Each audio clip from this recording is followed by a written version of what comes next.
Hi Diaz, ഇതെന്താണെന്നറിയാവോ? ഇത് കൊച്ചുള്ളിയും വെളുത്തുള്ളിയൊന്നും അല്ല.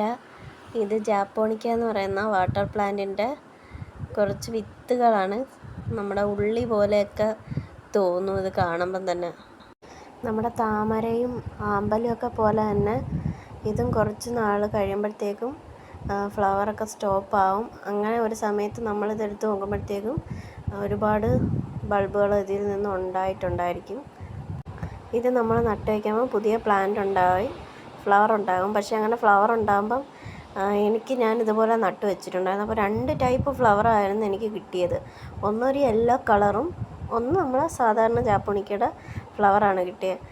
യെല്ലോ കളറെന്ന് പറയുമ്പം ചെറിയ ഫ്ലവർ, അത് ഈ പ്ലാന്റിൻ്റെ മെയിൽ പ്ലാന്റാണ്. മെയിൽ പ്ലാന്റും ഫീമെയിൽ പ്ലാന്റും ഉണ്ട് ജാപ്പോണിക്കയ്ക്ക്. അപ്പോഴാദ്യം ഞാൻ നട്ട് വെച്ചപ്പോഴത്തേക്കും എനിക്ക് ഇങ്ങനെയാണ് ഫ്ലവർ വന്നത്. ഇത് നട്ട് വയ്ക്കുമ്പോഴത്തേക്കും പുതിയ പ്ലാന്റ് ഉണ്ടാവും. പ്ലാന്റ് ഉണ്ടായിട്ട് ഇത് ഈ ഫ്ലവർ ഉണ്ടായതിന് ശേഷം മാത്രമേ നമ്മളിത് സെയിൽ ചെയ്യത്തുള്ളൂ.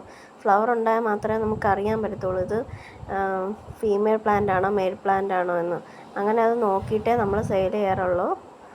വെള്ള കളറിൽ നല്ല പഞ്ഞി പോലത്തെ ഫ്ലവർ തരുന്ന ഒരു വെറൈറ്റിയാണ് ജാപ്പോണിക്ക എന്ന് പറയുന്ന വാട്ടർ പ്ലാന്റ്. ചെറിയ ഫ്ലവറാണ്, എന്നാലും നല്ല ഭംഗിയാണ് അത് കാണാൻ. ആദ്യത്തെ ദിവസം വെള്ള കളറിലും പിന്നെ അതിൻ്റെ ഷെയ്ഡ് ഒരു പിങ്ക് കളറിലേക്കും മാറും. ഇതും ലോട്ടസ് നടുന്നതുപോലെ തന്നെയാണ് നടുന്നത്. ചെറിയ ചെടിച്ചട്ടിയിൽ വരെ ഇത് വളർത്താവുന്നതാണ്. വീഡിയോ ഇഷ്ടമായെങ്കിൽ ലൈക്ക് ചെയ്ത് സപ്പോർട്ട് ചെയ്യണേ.